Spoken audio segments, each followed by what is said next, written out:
அனைவருக்கும் வணக்கம். நம்முடைய எம்என்ஆர் பிக்சர்ஸ் சார்பில் தயாரிக்கப்பட்ட நானும் இன்று இருக்கிறேன் என்பதில் முதலில் என் தாய் தந்தைக்கு நன்றி தெரிவித்து உங்கள் அனைவரின் பொற்பாதங்களை வணங்கி இந்த கலைத்துறையின் மேல் கொண்ட பற்றால் நான் வந்துள்ளேன். என்னை வளர நீங்கள் அத்தனை பேரும் வாழ்த்துக்களை இந்த நேரத்திலே தெரிவிக்க வேண்டும் என்று உங்கள் பொற்பாதங்களை வணங்கி கேட்டுக்கொள்கிறேன். நன்றி, வணக்கம்.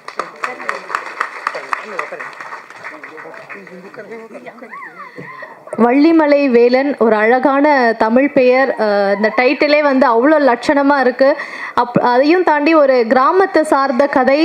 ரொம்ப நாள் கழித்து ஒரு நல்ல கிராமத்தை வந்து பார்க்குற மாதிரி, திரையில் பார்க்குற மாதிரி ஒரு நல்ல ஃபீலை வந்து திரைப்படமும் இந்த டீமும் கொடுத்துருக்காங்க அப்படின்றத பார்க்கும்பொழுது சந்தோஷமான ஒரு விஷயமா இருக்குது. அதே மாதிரி கலை மேலே இருக்கக்கூடிய ஆர்வம், காதல் முதல் அடி எடுத்து வச்சுருக்கீங்க. வாழ்த்துக்கள் சார். நீங்கள் பெரிய ஆளாக வரதுக்கு எங்களுடைய வாழ்த்துக்களை வந்து நாங்கள் தெரிவிச்சுக்கிறோம். இப்படிப்பட்ட ஒரு படத்துக்கு என்னுடைய சப்போர்ட்டை கொடுக்கணும் அப்படின்னு நம்ம வந்து இவருடைய படங்களை பார்த்து அவ்வளோ ரசிச்சிருக்கோம்.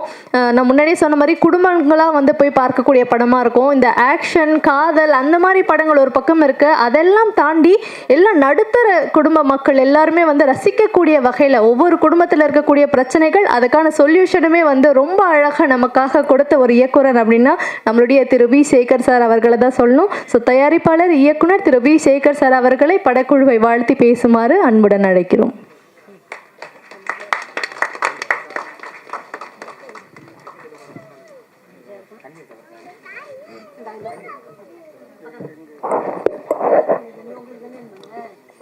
வள்ளிமலை வேலன்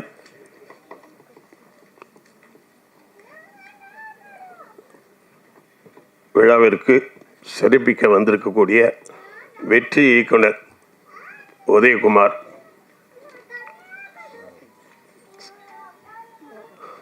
நம்ம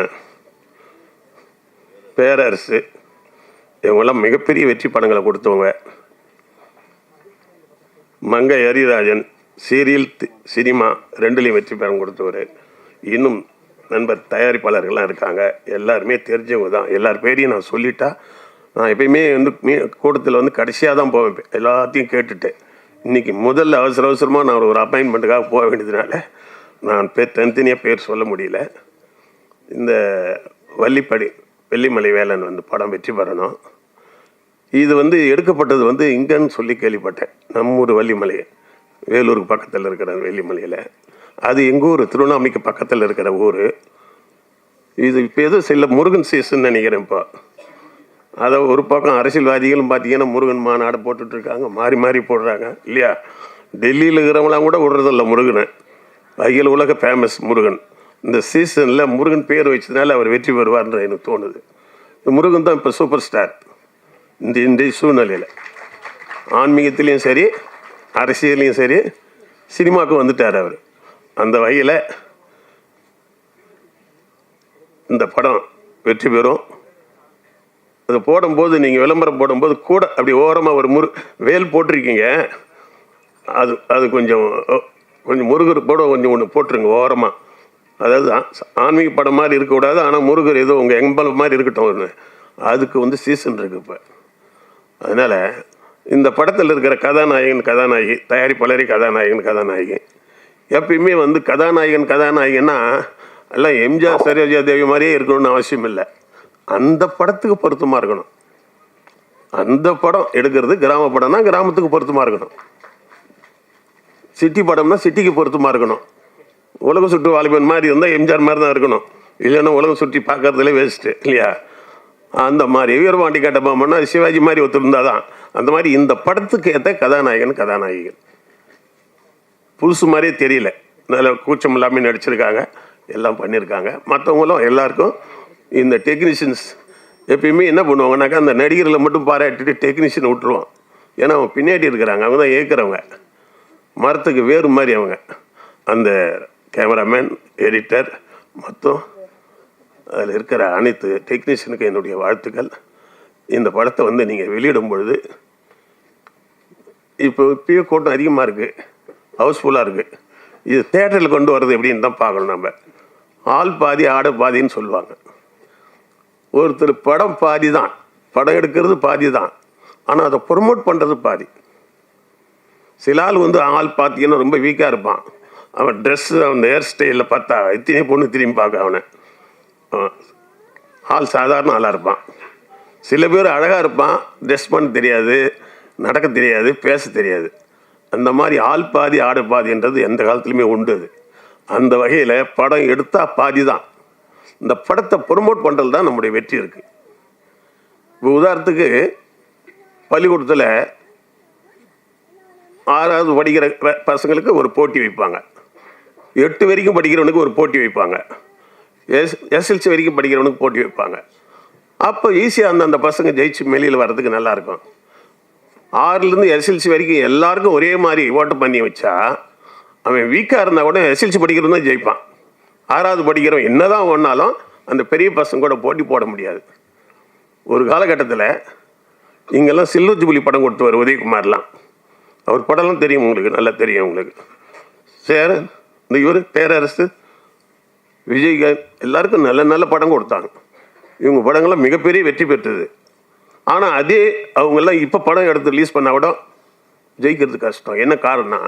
அப்போ நாங்கள் படம் எடுக்கும்போது என்ன இருந்ததுனாக்கா, பெரிய படங்கள் கூட 250 படத்துக்கு மேலே ரிலீஸ் பண்ண முடியாது. 4000 தேட்டர் இருக்குதுன்னா 250 படம் தான் பெரிய படம் ரிலீஸ் பண்ணோம்னா ப்ரொடியூசர் கவுன்சிலில் இருந்த பொறுப்பில் இது அண்ணெல்லாம் இருக்காங்க கேட்டுப்பார். நாங்கள் ரூல்ஸ் கொண்டு வந்து வச்சுருந்தோம். எல்லாரையும் ஒரே நேரத்தில் ரிலீஸ், இது 200க்கு மேலே ரிலீஸ் பண்ணாத. அப்புறம் மீடியமாக படங்கள் 100 படம் தேட்டரு, சின்ன சின்ன படங்கள்லாம் 50 தேட்டர்னு விட்டால் என்ன ஆகுதுன்னா எல்லாருக்கும் தேட்டர் கிடைக்கும். இன்றைக்கி என்ன பண்ணிட்டாங்கன்னா கேட்டை திறந்து விட்ட மாதிரி விட்டுட்டு ஒரு படம் பெரிய படம் ரிலீஸ் ஆனால் 2000 தேட்டரு, மொத்த தேட்டரு நீயே போட்டால் அப்புறம் மீதி பேருக்கு எப்படி தேட்டர் கிடைக்கும்? அப்போ நீ தேட்டர் போடுறாங்க. போட்டு சமீபத்தில் ஒரு வெற்றி தேட்டர் நண்பர் அவர் ஓனரு சொன்னார், ஒரு படம் ஒன்று நல்ல படங்க சின்ன படம் போட்டேன், 2வது வாரம் நல்லா வந்தது, திடீர்னு ஒரு பெரிய படம் வந்துடுச்சு, அது தூக்கி போட்டேன். அந்த பெரிய படம் வந்துட்டா எப்பயுமே ஒரு பெரிய வசூல் வரும்ன்ட்டு போட்டோம், பார்த்தா அது 2 வாரம் கூட ஓடல, மறுபடியும் அந்த தூக்கி போட்ட சின்ன படத்தை தூக்கி போட்டால் அது 4 வாரம் ஓடிச்சுன்றார். இது எப்படி ஆகி போச்சு பாருங்க. ஆக பெரிய படம் சின்ன படங்களை ஒன்றா வர்றதை விட அழிவு சாதாரண விஷயம் இல்லை. அது எப்படின்னா 5 வயசு பையன்கிட்ட வந்து 40 வயசு பயில்வான் சண்டைக்கு போகிற மாதிரி. ஆக பெரிய படங்கள் வந்து நசுக்காமல் இருக்கணும்னா, ஒழுங்காக இருக்கணும்னா கண்டிப்பாக வந்து பெரிய படங்கள் சின்ன படங்கள் வெற்றி பெறணும்னா பெரிய படங்கள் வேணான்னு சொல்ல, அது தனித்தனியாக வரணும். ஜனவரியில் பெரிய படங்களாக வந்ததுன்னா பிப்ரவரியில் சின்ன படம் வரணும், மறுபடியும் மார்ச்சில் பெரிய படம் வந்தால் அது ஒன்றுக்கு ஒன்று கிளாஷ் ஆகக்கூடாது. இப்போ பெரிய படம் இந்த மாதம் வராது ரூல்ஸ் அப்படி இருக்குன்னா சின்ன படத்தை கூடுவான் தேட்டருக்காரன், அவனே வந்து தேட்டர் கொடுப்பான், அட்வான்ஸ் கொடுப்பான். நான்லாம் படம் ரிலீஸ் பண்ணும்போது உதயம் தேட்டர் 5 லட்சம், இவங்க 5 லட்சம் கொடுப்பாங்க. இங்கே அண்ணா தேட்டரு, இவங்க சின்ன படம் தான், அண்ணா தேட்டரு இவங்க அபிராமி எல்லாம் 5 லட்சம் கொடுப்பாங்க அட்வான்ஸ். இப்போ போய் நான் படம் எடுத்து வச்சுருக்கிறேன் கேட்டால் எங்கிட்டே காசு கேட்குறான், அவன் தேட்டருக்கு முன் பணம் கொடுக்குன்னு கேட்குறான். அதே டைரக்டர் தான், அதே இட்டு கொடுத்தது தான். என்ன காரணம்னாக்கா இப்போது கதவை திறக்கிறோம், பெண்களுக்கு வந்து ஒரு பக்கமாக போங்க, ஆண்கள் ஒரு பக்கமாக போங்க, குழந்தைகள் ஒரு பக்கம். பள்ளிக்கூடம் விட்டாங்க என்ன எப்படி கொடுறாங்க ஸ்கூலில், சில்ட்ரன்ஸ் சின்ன பசங்கள்லாம் விட்டுட்ட பிறகு தான் அப்புறம் பெரிய பசங்களுக்கு டோர் திறந்து விடுறாங்க. ஏன்னா ஒன்றா போனால் சின்ன பசங்களை மெரிச்சிடுவாங்க எல்லாரும். அப்படிலாம் இல்லாமல் மொத்தமாக அப்படியே மாட்டுக்கட்டை ஆடுகட்டை திறந்து விடுற மாதிரி விட்டால் படங்கள் பூரா அழிஞ்சு போயிடும். இப்போ நீ எடுக்கிறது கஷ்டம் இல்லை, இதை ரிலீஸ் பண்ணும்போது நல்ல தேட்டங்களை பார்த்து ரிலீஸ் பண்ணணும். 2வது இந்த டெக்னீஷியன்ஸுங்களை எல்லாரையும் நான் கேட்டுக்கிறேன், படம் எடுக்கிறது ப்ரொடியூசர் வேலை மட்டும் இல்லை, இந்த படம் நல்லா ஓடனா எல்லாருக்கும் வாய்ப்பு வரும். நடிகர் நடிகைகள் டெக்னீஷியன்ஸ் எல்லாரும் நீங்கள் இந்த படத்தை ஓட வைக்கிற வரைக்கும் நீங்கள் வேலை செய்யணும். படம் முடிஞ்சது கையை கழுவிட்டு வேலை பார்த்துன்னு போயிடக்கூடாது. ப்ரொடியூசர் அப்புறம் மாட்டிக்குவார். ப்ரொடியூசருக்கு பணம் வந்துச்சுன்னா தான் திரும்ப அடுத்து படம் எடுப்பார், உங்களை எல்லாரையும் மறுபடியும் திருப்பி அந்த டீம் ஜெயிக்க முடியும். அதனால் இந்த டெக்னீஷியன்ஸ் எல்லாம் இந்த படத்தை கொஞ்சம் தேட்டரில் போட்டால் கூட அதை ப்ரொமோட் பண்ணி அழகாக டெவலப் பண்ணி மெயிலில் வெற்றியை கொண்டு வரது தான் இருக்குது. பாதி தான் நீங்கள் ஜெயிச்சிருக்கீங்க படம் எடுத்ததில். ஆனால் இதை காசை எடுத்தால் தான் நீ வெற்றி பெற்ற மாதிரி அர்த்தம். ஆகவே இந்த காசை திருப்பி எடுங்க. இதுக்கு மறுபடியும் எல்லா இடத்துலையும் பேசும்போது சொல்லுவேன், இந்த சின்ன படங்களை எப்பயுமே தூக்கி விடுறது யாருன்னா பத்திரிகையாளர் தான். அவங்க பருதா போட்டு தூக்கி விட்டுருவாங்க. ஆனால் அவங்களுக்கு ஒரு பாலிசி இருக்குது. பெரிய ஆளுங்கிட்ட சரி ஏதோ பெரிய பெரிய படம் எடுக்கிறங்கிட்ட கவர் கொடுன்னு வாங்கிக்குவாங்க. சின்ன ஆளுங்கிட்ட அதிகமாக டிமாண்ட் பண்ண மாட்டாங்க, தூக்கி விட்டுருவாங்க அவங்க. ஏன்னா அவங்களுக்கு ஒரு ஐடியா இருக்குல்ல, என்னெல்லாம் சின்ன படங்கள் தான் நிலை சொல்லி சுந்தரராஜன் போன்றவர்கள்லாம் என் படத்தை பற்றி ரொம்ப அதிகமாக சொல்லி கூடுதலாகவே சொல்லிடுவார். எப்படி இருக்குதுனாக்கா சூப்பர் சூப்பர், அவன் வந்தானா எங்கே பெரிய ஆளாக போயிடுவான்னு ஓவராக சொல்லி என் படத்துக்கு வியாபாரத்தை உருவாக்கி கொடுத்தார். இந்த பிஆர் அவங்களோ பத்திரிகையாளர்கள் நினைச்சா சின்ன படங்களை ப்ரூஸ் பண்ணலாம். இந்த படம் வெற்றி பெறணும், திரும்ப நீங்கள் படம் எடுக்கணும். இதில் இருக்கிற ஒரு தடவை முதல் போட்டால் திரும்பி அது முதல் வந்தால் தான் அடுத்த படம் எடுக்க முடியும். ஒவ்வொரு தடவையும் முதல் போட்டுக்கிட்டுன்னு வச்சுக்கா, போயிடுச்சுன்னா திருப்பி ஊர் பக்கமே போக முடியாது. வாகனம்லாம் கொடுக்கலாம், ஊர் பக்கம் சேர மாட்டான். அந்த வகையில் இந்த படம் வெற்றி பெறணும், இது அனைவரும் நல்லா வரணும் அப்படின்னு கேட்டுக்கிறேன். தயவுசெய்து மன்னிக்கணும், நான் ஒரு அவசரமான வேலைக்கு போகிறதுனால தான் நான் கடைசி வரைக்கும் வந்து கேட்க முடியல. எல்லாரும் பேச்சும் இருக்காங்க, எல்லாரும் பேசுவாங்க, நல்லா பேசுவாங்க. வெற்றி வணக்கம்.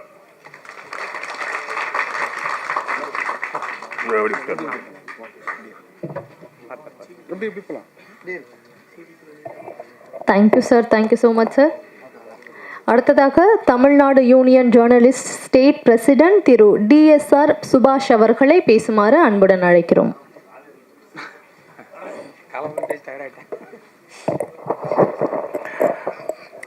வள்ளிமலை வேலன் படக்குழுவினர்களுக்கு வாழ்த்துக்கள், பாராட்டுக்கள். ஒருத்தர்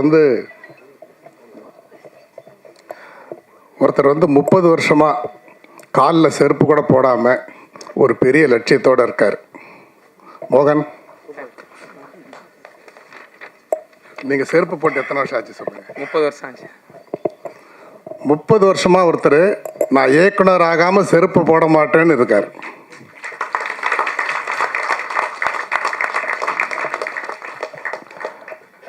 அவருடைய முயற்சி, அவர் வந்து 30 ஆண்டுகளாக பல்வேறு, அவர் ஒரு யூனிட்ல இருந்து கேமரா அசிஸ்டண்ட்டாக இருந்து என்னுடைய குருநாதர் ஆர் உதயகுமார் சார் படங்களெல்லாம் அவர் வந்து அசிஸ்டண்ட் கேமராமேனாக ஒர்க் பண்ணியிருக்காரு. என்னுடைய நண்பர் செல்வாவுடைய ஸ்கூலில் அவர் இன்றைக்கி ஒரு இயக்குனராக வந்திருக்காரு.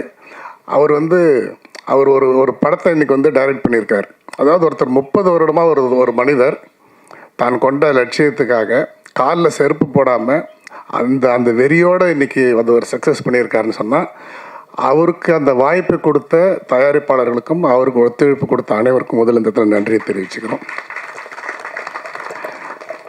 வி சேகர் சார் ரொம்ப அருமையாக சின்ன படங்கள் பற்றி ரொம்ப அழகாக சொல்லிட்டு போயிட்டார். சில விஷயங்கள் வந்து இந்த இடத்துல நான் பதிவு செய்யணும்னு நான் நினைக்கிறேன். இன்றைக்கி அற்புதமான தலைவர்கள்லாம் இன்றைக்கி சினிமா கிடச்சிருக்காங்க. பெப்சி நம்முடைய ஆர்கே செல்வமணி சார் அவர்கள், அதே மாதிரி பார்த்திங்கன்னா இயக்குனர் சங்கத்துக்கு எங்கள் இளம் இயக்குநர்கள் எஜமான் ஆர் உதயகுமார் சார், செயலாளர் பேரரசு சார், நம்மளுடைய நண்பர் மங்கை அரியராஜன் போன்றவங்கெல்லாம் இன்றைக்கி எல்லாருமே இருக்காங்க. சில வருத்தமான விஷயங்கள் வந்து இந்த இடத்துல நம்ம பதிவு செஞ்சு தான் ஆகணும். என்னென்னா, நிறைய பேர் சினிமாவில் இருக்கிறாங்க, அவங்களுக்குள்ள சினிமா இல்லை. சினிமாவில் இல்லாதவங்க சினிமாவால் எக்கச்சக்கமாக சம்பாதிக்கிறாங்க. சினிமாவுக்காக கஷ்டப்படுறவங்க எல்லாரும் அம்மா உணவகத்தில் சாப்பிட்டுக்கிட்டு ஒன்றுமே இல்லாமல் ஊருக்கு போக முடியாமல் ரொம்ப வேதனையான ஒரு விஷயத்தில் இருக்கிறாங்க.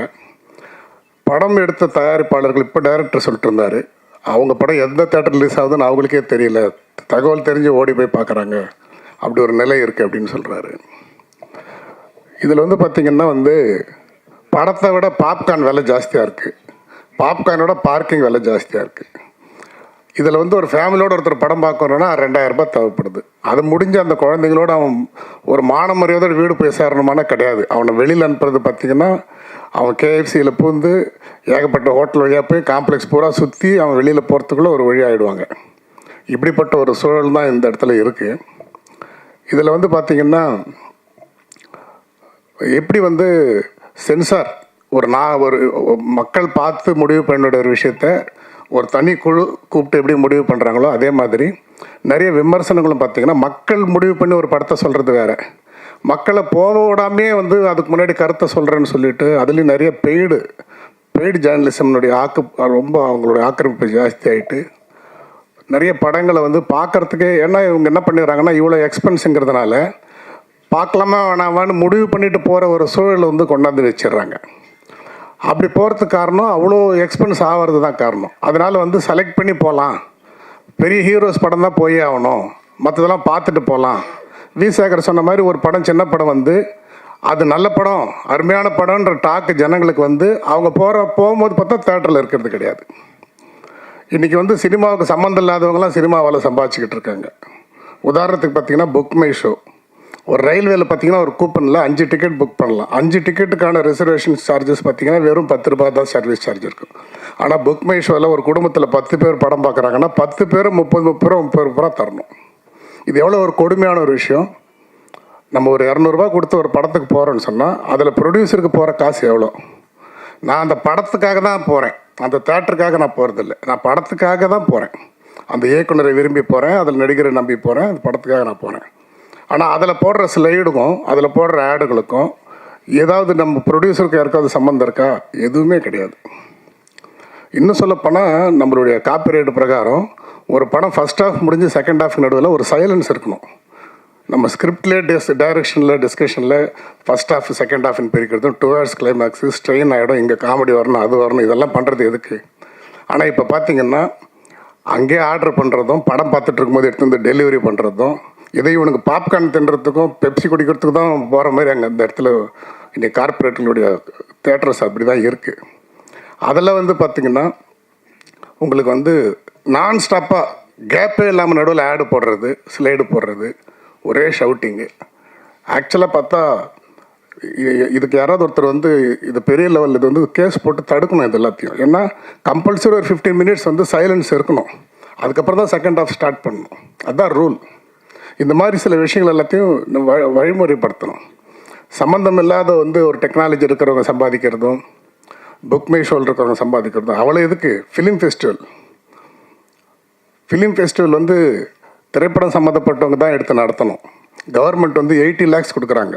ஒரு இண்டோசில் ஃபிலிம் அப்ரிசியேஷன் ஃபவுண்டேஷன் சொல்லி ஒரு ஃபிலிம் லவ்வர்ஸ் ஆரம்பித்த ஒரு சாதாரண அமைப்பு. அவங்க வந்து வருஷம் எடுத்து ஃபிலிம் ஃபெஸ்டிவல் இதே சென்னையில் பண்ணுறாங்க. சினிமா சம்மந்தப்பட்டவங்களுக்கு கூட அதில் எந்த ப்ரியாரிட்டியும் இல்லை. அவங்க அதை வச்சுக்கிட்டு சம்பாதிக்கிறாங்க. அதுக்கு கவர்மெண்ட் 80 lakhs கொடுக்குது. அப்போது எதுவுமே வந்து சினிமாவில் இருக்கிறவங்களுக்கும் சினிமாவில் கஷ்டப்படுறவங்களுக்கும் எதுவுமே கிடைக்கிறது கிடையாது. அது படம் எடுக்கிறவங்களாக இருந்தாலும் சரி, எதில் இருந்தாலுமே சரி. அதனால் ஒரு புக் மை ஷோ மாதிரி ஒரு ஆப் கூட நம்மளால் முடிவு பண்ண முடியாதா, ரெடி பண்ண முடியாதா? இதெல்லாம் வரைமுறைப்படுத்தணும். அதுக்கு அருமையான தலைவர்கள் இன்றைக்கி சினிமாவில் கிடச்சிருக்காங்க. பாருங்கள், காலையிலேருந்து பேரர் சார் இங்கேயே இருக்கார் தொடர்ச்சியாக. நான் கூட சொல்லிட்டு எங்கள் குருநாதர் டைரக்டர் சாருக்கெல்லாம், உதயகுமார் சாருக்கெல்லாம் இங்கே ஒரு ரூம் ரெடி பண்ணி கொடுத்துருங்க, அவர் இடையில வீட்டுக்கு எங்கேயாவது போயிட்டு வரட்டும். நிறைய படங்களுக்கு எந்த நடிகர்களை வந்து அவங்கள ப்ரமோட் பண்ணுறதுக்காக தாலியை விற்று நகை அடமானம் வச்சு ஒரு தயாரிப்பாளர் படம் பண்ணி எல்லாம் செய்கிறாங்களோ அவங்களே அவங்க படம் ப்ரமோஷனுக்கு வர்றது கிடையாது, நிறைய பேர் வர்றது கிடையாது.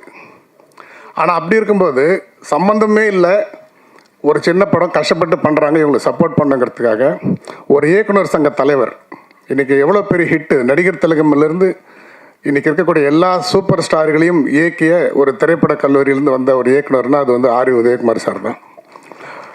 அப்படிப்பட்ட இவ்வளோ பெரிய ஒரு ஜாம்பவான் இன்றைக்கி இயக்குனர் சங்க தலைவராகவும் இருக்கார். அவர், பேரரசு சார், இவங்க எல்லாரும் இன்றைக்கி வந்து ஒரு படம், அது யார் படம் என்ன அதெல்லாம் எதுவுமே தெரியாது. ஒருத்தர் கஷ்டப்பட்டு பண்ணியிருக்காங்க, அவங்களுக்கு நம்ம சப்போர்ட்டாக இருக்கணும், துணையாக இருக்கணும் அப்படிங்கிறதுக்காக அவங்களாம் இந்த இடத்துக்கு வந்திருக்கிறாங்க. அதே மாதிரி இன்னொரு வேண்டுகோள் வைக்கிறேன் உதயகுமார் சாருக்கு. புரட்சித் தலைவி ஜெயலலிதா அம்மா இருக்கும்போது இந்த அரசு சார்பில் அம்மா திரையரங்குன்னு ஒரு கான்செப்ட் கொண்டு வந்தாங்க. இது ரொம்ப சின்ன படங்கள்லாம் நிச்சயமாக வந்து ஓடக்கூடிய ஒரு சூழல் வந்து அமையறதுக்கான ஏற்பாடு பண்ணாங்க. எப்படி வந்து நிறைய தேட்டர்ஸில் வந்து எவ்வளோ ரேட் ஏற்றினாலும் 10 ரூபாய் டிக்கெட்டுங்கிறது வந்து கம்பல்சரின்னு சொல்லி அதுக்குன்னு ஒரு கேட்டகரி வச்சாங்களோ அது இன்றைக்கும் தேட்டரில் வச்சுருக்காங்க. ஆனால் அந்த 10 ரூபாய் டிக்கெட் வந்து யாருக்கும் தரதில்லை. அது யாருக்கு தராங்கன்னா உங்களுக்கு இந்த ஃபுட்டு கூப்பனோடு தான் தருவாங்க.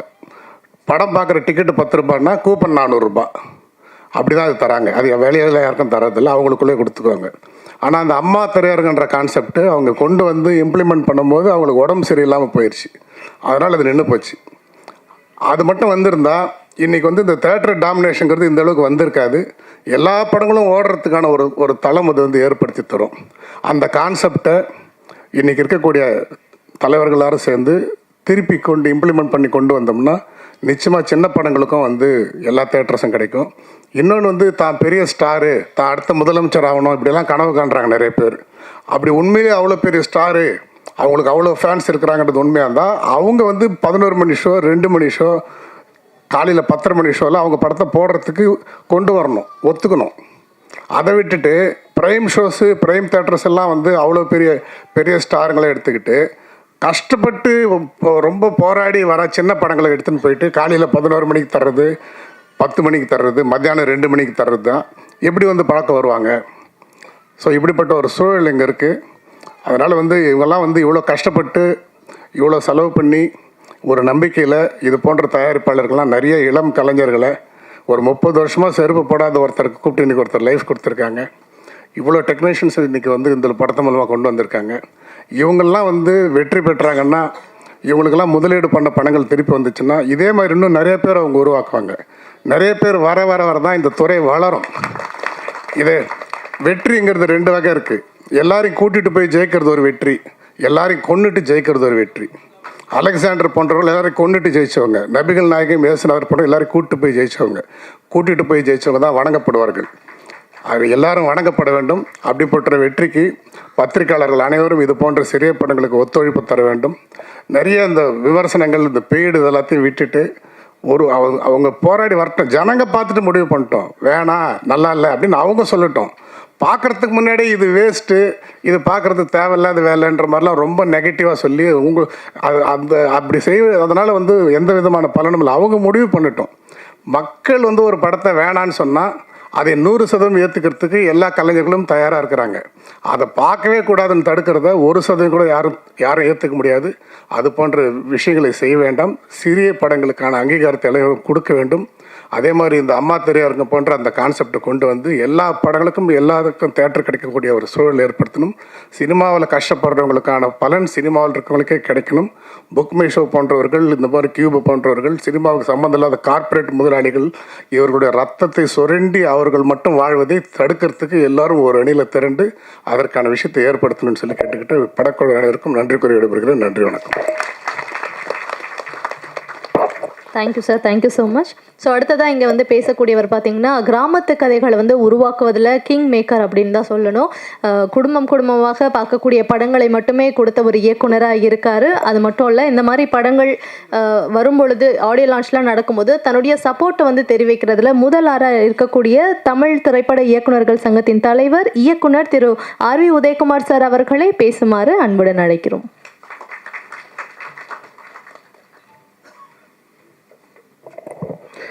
அனைவருக்கும் மாலை வணக்கம். வள்ளிமலை வேலன் திரைப்பட ஆடியோ ரிலீஸ் மற்றும் ட்ரெய்லர் வெளியீட்டு விழாவுக்கு வந்திருக்கும் அனைவருக்கும் எனது வாழ்த்துக்கள்.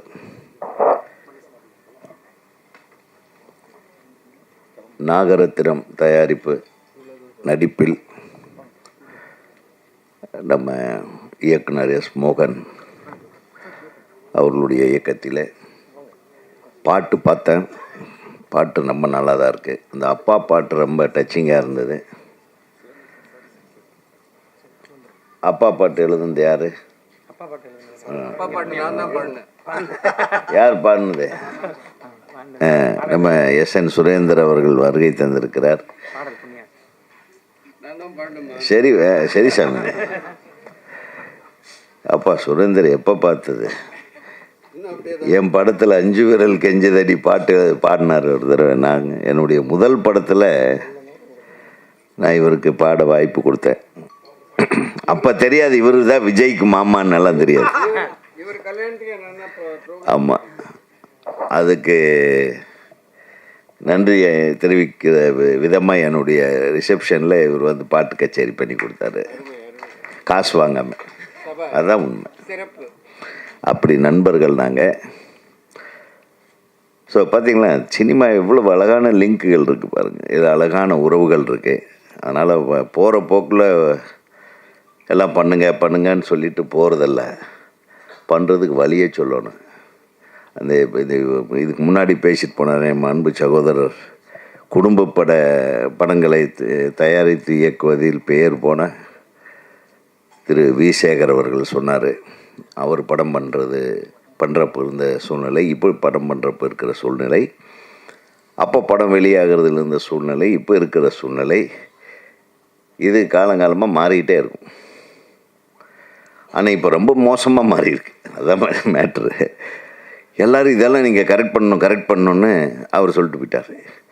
அதே மாதிரி பத்திரிகையாளர் சங்க தலைவர் திரு சுபாஷ் அவர்கள் அவர் வந்து இப்படியெல்லாம் இருக்குது, பாப்கார்னுக்கு தான் மெயின் என்ட்ரன்ஸே பாப்கார்ன் கடையில் மேலேயே தான் கூப்பிட்டு போகிறானுங்க, அப்புறம் வரும்போது திருப்பி ஹோட்டல் வழியாக கூப்பிட்டு வரானுங்க, எல்லாம் காட்டுவாங்கப்பா, நம்ம அதுக்கெல்லாம் மயங்கக்கூடாது.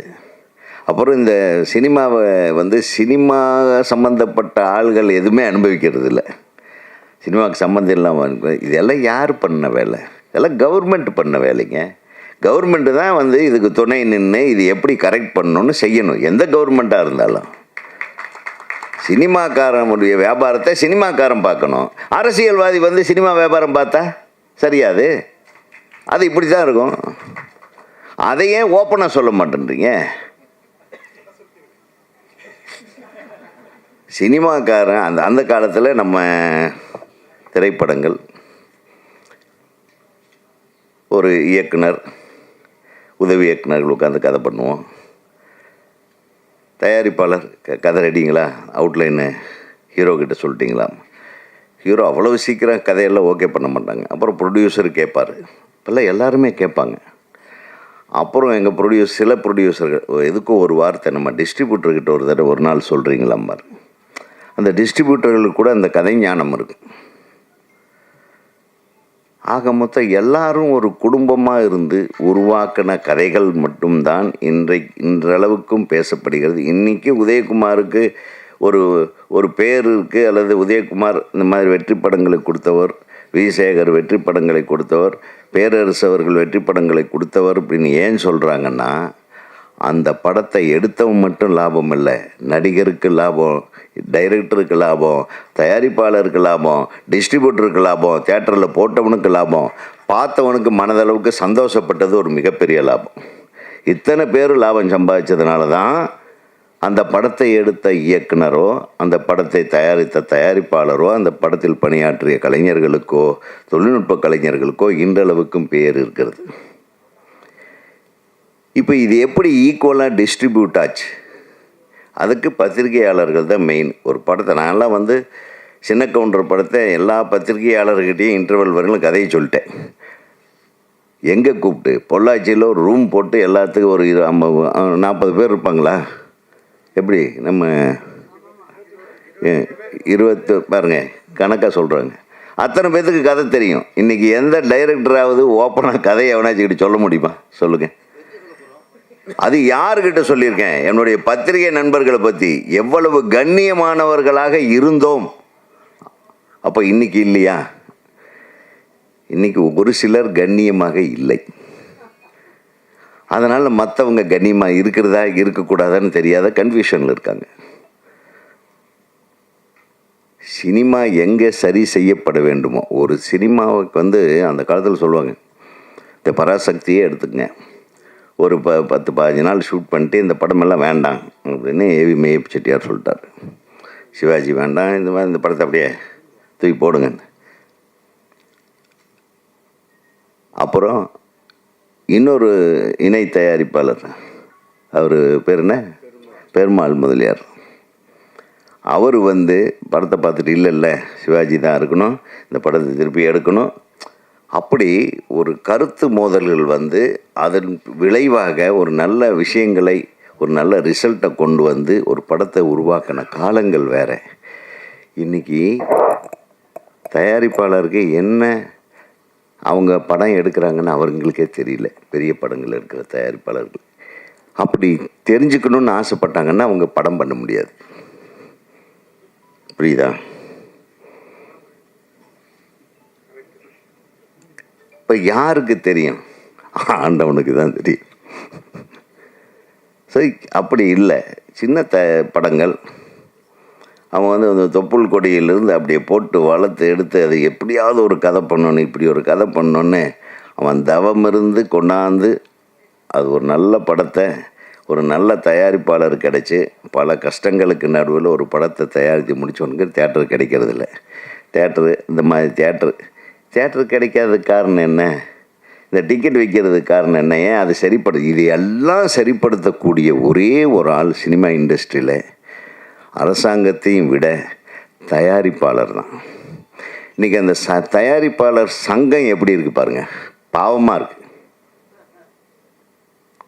தயாரிப்பாளர்கள் சங்கம்ன்றது எப்படி இருக்கணும்னா, எல்லா சங்கத்துக்கும் தலைமை தாங்கிற ஒரு அற்புதமான அவங்க முடிவு பண்ணுங்க. தயாரிப்பாளர் தாங்க எல்லாத்துக்கும் தலைவர் ஒரு சினிமாவுக்கு. ஒரு மிகச்சிறந்த தயாரிப்பாளர்கள், அதான் சொன்னேன். அந்த காலத்தில் நான் எடிட்டிங் பண்ணிகிட்டு இருந்தேன். சுஜாதாஸ் எடிட்டிங்னு சொல்லுவாங்க. திரு பாலாஜி அவர்கள் இயக்குனர், தயாரிப்பாளர் பாலாஜி அவர்களுடைய ஆஃபீஸு இங்கே எக்மோரில். அப்போ அசிஸ்டண்ட், நம்ம எடிட்டிங், நம்ம படத்தோட எடிட்டிங்க்கு சுபாஷ் அவர்கள் அசிஸ்டண்ட். அப்போது அவருடைய ரூமை கிராஸ் பண்ணி தான் நான் எடிட்டிங் போவேன். சார், நான் எந்த டைமுக்கு வர்றேன், எந்த டைமுக்கு போகிறேன்னு என் அசிஸ்டண்ட்ஸுகளுக்கு தெரியுதோ இல்லையோ, என் தயாரிப்பாளருக்கு தெரியுதோ இல்லையோ, நான் கரெக்டாக காலையில் 7:30 மணி 8 மணிக்கு அங்கே இருக்கிறேன்னா, உதயகுமார் 8 மணிக்கு வந்துடுவார், அவர்கிட்ட இந்த சாவியை கொடுத்துருன்னு சொல்லி கொடுத்துட்டு போவார் பாலாஜி சார். நான் எதுக்கு சொல்ல வரேன்னு கேளுங்க. ஒரு நாள், சார் என்ன சார் இப்படி, நான் 8 மணிக்கு சரியாக வருவேன்னு உங்களுக்கு எப்படி சார் தெரியும்? நீ உழைப்பாளி, நீ உன் படத்துக்காக எப்படி உழைக்கிறேன்றது எனக்கு தெரியும். நான் உங்கள் ப்ரொடியூசருக்கே ஃபோன் பண்ணி சொன்னேன், அவர் 8 மணிக்கு இங்கே தான் இருப்பார், நீங்கள் வாங்க அப்படின்னு சொன்னேன் அப்படின்னு சொல்லுவார். அப்போது அவர்கிட்ட நெருக்கமாக உட்காந்து பேசும்போது தான் தெரிஞ்சுக்கிட்டேன். அவர் ஆஃபீஸில் உட்காந்துருப்பார், அவருடைய படப்பிடிப்பு எங்கேயோ நடந்துகிட்ருக்கும். சிவாஜி, ஜெயலலிதா இவங்கெல்லாம் நடிச்சிட்ருப்பாங்க. ஒரு இயக்குனர்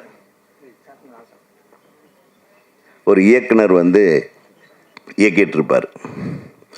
அந்த படம் காலையில் 11 மணிக்கு என்ன காட்சி எடுக்கிறாங்கன்னு அவர் இந்த ரூமில் இருந்து சொல்லுவார்.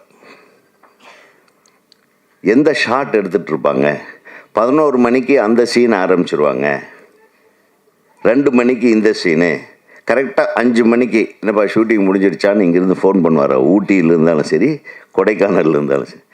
எப்படி நான் கரெக்டாக சொல்கிறீங்க? இல்லை, எனக்கு டைரக்டரை பற்றி தெரியும். அவர் கரெக்டாக அந்த டைமில் எடுத்து அந்த டைமில் எத்தனை ஷாட் எடுக்கிறாருன்றது முதல்ல எழுதி கொடுத்துட்டு போகிற டைரக்டர்களும் அதை தெரிந்து கொண்டிருக்கிற தயாரிப்பாளர்களும் இந்த இண்டஸ்ட்ரி. இன்றைக்கி எத்தனை தயாரிப்பாளர்களுக்கு சினிமான்னா என்னன்னே தெரியாத தயாரிப்பாளர்கள் நிறைய பேர் இருக்காங்க. இங்கே மாட்டிக்கிட்டு தெரிஞ்சுக்கணும். இவங்கனால தான் எதுக்கு நம்ம கியூபுக்கு இவ்வளோ காசு கட்டுறோம்.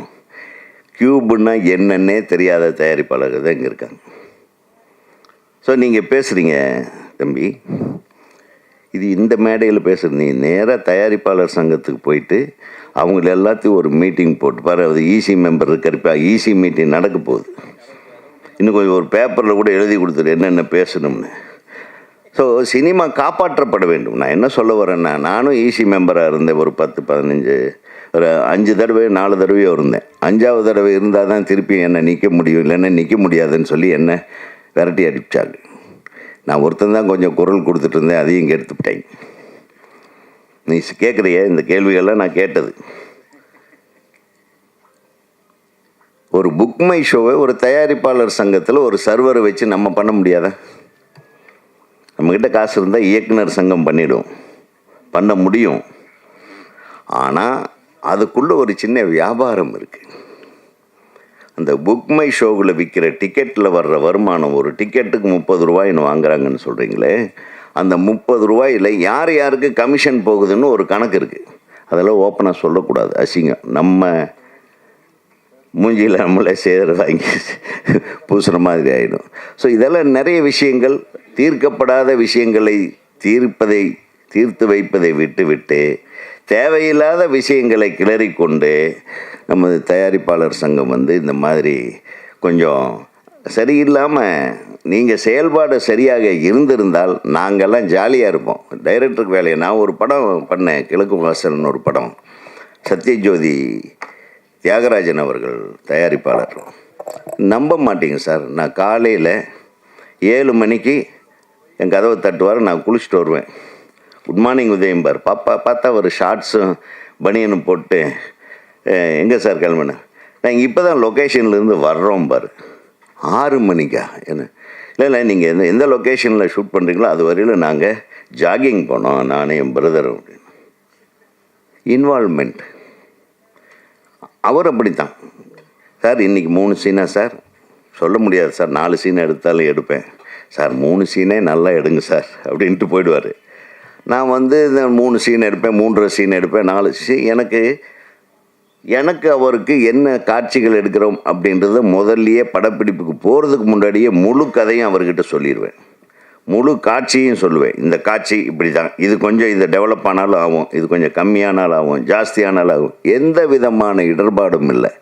எவ்வளவு நாள் படப்பிடிப்புன்னு போடுறோமோ அவ்வளவு நாளுக்குள்ளே படப்பிடிப்பை முடிச்சுட்டு கையில் கொடுத்துட்டு வந்துக்கிட்டே இருப்பேன். அந்த மாதிரி இணக்கமான தயாரிப்பாளர்களும் புரிந்து கொண்டு ஒரு படத்திற்கு எவ்வளவு நாட்கள் கால்ஷீட் தேவை, எந்த நடிகரை வைத்து எடுத்தால் எவ்வளவு நாட்களுக்குள்ளே எடுக்க முடியும், எவ்வளவு இரவு காட்சிகள், எவ்வளவு பகல் காட்சிகள், கரெக்டாக கணக்கு போட்டு பண்ணுற டைரக்டர்களும் இருக்கிற வரையும் சினிமா நல்லா இருந்ததுன்னு சொல்ல வரேன். இப்போது நாளைக்கு பிரேக்குன்னா இந்த டைரக்டருக்கும் தெரியாது நாளைக்கு பிரேக் ஆமாவே. ஏன்னா அதை வேறு யாரோ டிசைட் பண்ணுறான். நாளைக்கு படப்பிடிப்பு இல்லை என்பது சில சமயத்தில் தயாரிப்பாளருக்கும் தெரிவதில்லை, இயக்குனருக்கும் தெரிவதில்லை. வேறு யாரோ முடிவு பண்ணுறாங்க. சினிமா யார் கையில் இருக்கணுமோ, அதாவது கேப்டன் ஆஃப் த ஷிப்புன்னு டைரக்டர் சொல்லுவாங்க. இப்போ அவர் ஷிப்பு, அதாவது அது டயர் ஆஃப் த ஷிப்பு கூட இல்லை, இப்போ அது பெஞ்ச் ஆஃப் த ஷிப்பு கூட இல்லை, கேப்டனாக இருக்கிறது எங்கே இல்லையா? ஆக வெல்கம். பத்திரிகை, ஊடக, டிவி நண்பர்களுக்கும் மனமார்ந்த நன்றி. வள்ளிமலை வேலன் இந்த படத்தில் மேடம் ஏதோ சொல்லிட்டு போனாங்க, நிறையா பேரை சிரிக்க வச்சிருப்பேன் சொல்லியிருப்பாங்க. பட் இதில் அது நடந்திருக்கிறதுக்கு வாய்ப்பு இல்லை. ஆமாம், இப்படி இயக்குனர் மோகன் சார் வந்து நான் ஒரு ஸ்டண்ட் நடிகராக ஆரம்பித்து ஒரு 2வது படமோ 3வது படத்தில் இருந்தோ அவருடைய நண்பராக இருக்கிறேன். நான் ஒரு ஸ்டண்ட் நடிகராக இருந்து அவரை பார்த்துக்கிட்டு இருக்கேன். ப்ளஸ் ஹீரோ, ப்ரொடியூசர், ஹீரோ அவரையும் ஒரு 10 வருஷமாக எனக்கு தெரியும். பட் இந்த படத்தினுடைய டைட்டிலில் அந்த வள்ளி அப்படிங்கிற பேரோட நான் அவங்க ஜாயின் பண்ணியிருக்கேன். அவர் தான் சொல்லலாம். இந்த படத்தில் நான் என்ன கேரக்டரில் நடிச்சிருக்கேன்னு இயக்குனர் தான் சொல்லணும். ஏன்னா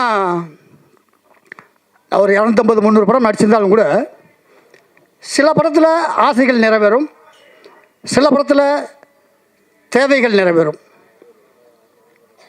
ஒரு கண்டெம்ட்டுக்காக சொல்ல, வடிவேலன் கூட நடிக்கும் போதெல்லாம் வந்து கூப்பிட்டு சொல்லுவார், டே இந்த படத்தில் ஒரே ஒரு சீன் இருக்குது அது பண்ணுறியா, இல்லை ஒரு 10 நாள் ஒர்க் இருக்குது அது பண்ணுறியான்னு கேட்பார். ஒரு சீன் நடிச்சின்னா நீயா நானும் ஈக்குவலாக இருக்கும், ஆனால் சம்பளம் 1 நாள் சம்பளம் தான் வரும். 10 நாள் நடிச்சின்னா நல்ல சம்பளம் கிடைக்கும், ஆனால் அண்ணே வாங்கண்ணே போங்கண்ணே கூட வரும் போகும், அது கண்டெம்ட் பெருசாக இருக்காது. நீ எதை எடுத்துக்கிறியோ அதை நீயோ எடுத்துக்கோ அப்படிம்பாரு. அதனால் என்னுடைய ஆசைகள் மட்டும்தான் எடுத்துக்குவேன், தேவைகளை எடுத்துக்கல. அதனால தான் நான் நிறையா சம்பாதிக்க முடியல. அதனால தான் இன்றைக்கி நான் 25 வருஷம் தாண்டி ஓடிக்கிட்டு இருக்கேன்.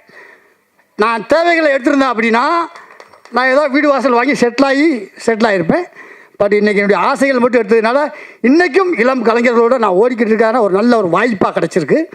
அதனால் இந்த படத்தினுடைய யூனிட்டை பற்றி சொல்லணும்னா ரொம்ப அருமையான யூனிட்டு, திட்டமிட்டு செயல்படக்கூடிய ஒரு நல்ல யூனிட். ஏன்னா இன்றைக்கி இத்தனை சீன் எடுக்க போகிறோம் அப்படின்னா அதை கரெக்டாக பிளான் பண்ணி, அது அனுபவம், அவருடைய அனுபவம், அது மோகன் சாராக இருக்கட்டும், அவருடைய இந்த படத்துடைய கேமராமேன் மணிகண்டன் சாராக இருக்கட்டும். மணிகண்டன் சாரை பற்றி சொல்லணும்னா, கேமராமேன் பற்றி சொல்லணும்னா ஒரு சின்ன ஒரு வருஷம் தான். இன்றைக்கும் நான் ரொம்ப கூச்ச சுபாவம் உள்ளவன். நான் ஒரு ஃபைட்டுன்னு வெளியில் சொன்னால் கூட ரொம்ப கூச்ச சுபாவம் உள்ளவன் தான். ஒரு 5-6 பேர் வரிசையாக நிற்கணும் அப்படின்னா கூட நான் 6 பேர்த்துக்கு பின்னாடி தான் நிற்பேன். எல்லாம் வந்து நில்லுங்கண்ணே, ஆர்டிஸ்ட்லாம் வந்து நில்லுங்கண்ணே, 6 பேர்த்துக்கு பின்னாடி தான் நிற்பேன். ஒரு மானிட்டர் போனதுக்கப்புறம் அண்ணே முத்துக்கால் நான் காணும் அப்படிம்பார். சார் நான் பின்னாடி தான் நிற்கேன், அண்ணே முன்னாடி நில்லுங்கண்ணே அப்படிம்பார். ஏன்னா அந்தளவுக்கு நான் ரொம்ப கூச்ச சுபாவம் உள்ளவன். ஆனால் ஒவ்வொரு சீன்லையும் நீங்கள் முன்னாடி வந்து நில்லுங்கண்ணே அப்படின்னு சொல்லி என்னை முன்னாடி கொண்டு வந்து நிப்போட்டினேன் கேமராமேன் சாருக்கு நன்றி.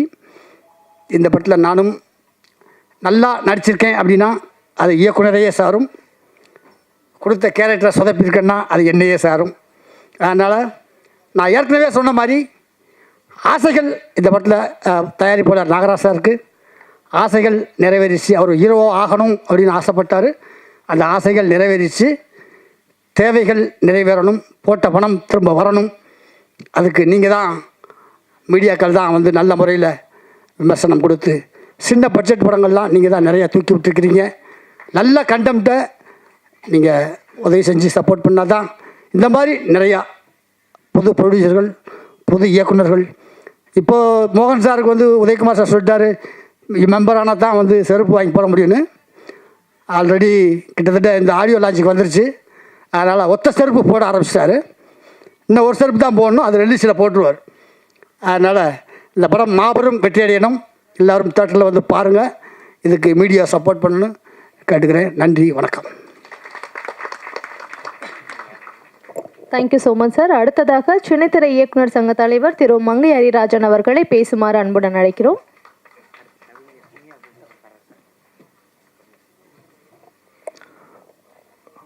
வாழ்த்த இருக்கின்ற தமிழ்நாடு திரைப்பட இயக்குனர் சங்கத்தின் பொதுச் செயலாளர் அன்புக்குரிய நண்பர் பேரரசு அவர்களே, மற்றும் வாழ்த்து சென்ற ஜாம்பவான்களே, இன்னைக்கு வந்து இந்த மேடை வந்து வள்ளிமலை வேலன் மேடை. இந்த மேடையில் வந்து நம்ம பேசுகிற வார்த்தைகள் வாழ்த்துகின்ற வார்த்தைகளாக தான் இருக்கணும். அப்படி தான் எல்லாரும் எதிர்பார்க்குறாங்க. எல்லாமே அவங்க வள்ளிமலையிலேருந்து வந்திருக்காங்க. இந்த படத்தின் கதாநாயகன் நாகரத்னம் வந்து மிக சிறந்த ஒரு மனிதர். என்னுடைய சீரியலில் நடிக்க மோகன் கூட்டிகிட்டு வந்தார். மோகன் வந்து எனக்கு கேமராமேனாக இருந்தார். அப்போ வந்து அவர் நடித்தார். நடிக்கும்போதே சொன்னேன், டைலாக் நல்லா பேசுகிறாரு, ஆள் பார்க்குறதுக்கு நம்ம பழைய மண் வாசனை பாண்டியன் மாதிரி இருக்காரு என்ன. அது உண்மையாக நாகரத்னம் தெரியும் அவங்க. ஸோ அது மாதிரி இன்றைக்கி அதே மாதிரி ஒரு கதாபாத்திரத்தை நம்ம மோகன் கேமராமேனாக தான் அவர், என்னுடைய கேமராமேன் அவர் வந்து அப்படி ஒரு கதாபாத்திரத்தை கிராமிய பாணியில் ஒரு கதாபாத்திரத்தை உருவாக்கி அவருக்கு ஒரு அற்புதமான கேரக்டரை கொடுத்துருக்காரு. நம்ம அந்த பாட்டையும் அந்த ட்ரெய்லரையும் பார்க்கும்போது அதுலேருந்து தெரியுது. நிச்சயமாக படம் நல்லா வந்திருக்கிற நம்பிக்கை எனக்கு இருக்குது, உங்களுக்கும் இருக்கும். இதை வந்து நம்மளுடைய பத்திரிகை மீடியா நண்பர்கள் எல்லாருமே எங்கள் நண்பர்கள் தான். ஆனால் ஒருத்தர் பேர் சொன்னால் ஒருத்தருக்கு வச்சுப்பாங்க. அதனால் அத்தனை பேருமே என்னுடைய நண்பர்கள் தான். நீங்கள் இந்த படத்தை ஒரு சிறப்பு வைத்தியம் செஞ்சு இதை மக்களிடத்தில் கொண்டு செல்லணும். அவங்க இது வந்து ஒரு படம் எடுத்துட்டா மட்டும் படாது. நான் கூட இப்போ ஒரு படம் ரிலீஸ் அதாவது ரொம்ப கஷ்டம், தேட்டர் கிடைக்கிறது ரொம்ப கஷ்டம். சின்ன படங்களுக்கு தேட்டரே கிடையாது. அதையும் மீறி நீங்கள் நல்ல விளம்பரம் பண்ணணும். படம் எடுக்கிறதே முக்கியம் கிடையாது. படம் பட்ஜெட் போடும்போது இன்றைக்கி இருக்கிற சூழ்நிலையில் ஒரு உதயகுமார் சார் சொன்னார், ஒரு நம்ம வி சேகர் சார் சொன்னார், அந்த காலகட்டங்கள்லாம் வேறு. இப்போ படம் எடுக்கும்போது நானே கிட்டத்தட்ட ஒரு வருஷம் படம் எடுக்கணும்னு போகிறது வர்றது இப்படி பேக் அடிச்சுட்டே இருக்கேன். என்னென்னா ஆர்டிஸ்ட் இருந்தால் எடுக்கணும், இல்லை வேணாம், அப்படி ஒரு பயம்லாம் இருக்குது. கதையை வந்து கதை மேலே நம்பி பந்தயம் கட்டலாம். படம் அந்த மாதிரி படமும் ஒரு 100 படத்தில் ஒரு 5 படம் ஜெயிக்குது, அதுவும் இல்லைன்னு சொல்லலை.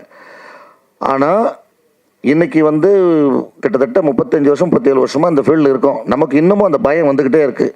என்ன காரணம்னா, இன்றைக்கி இருக்கிற காலகட்டத்தில் வந்து ஒரு படம் எடுக்கணும்னா முதல்ல வந்து விளம்பரத்தை, ஃபஸ்ட்டு விளம்பரம் தான் மெயின்.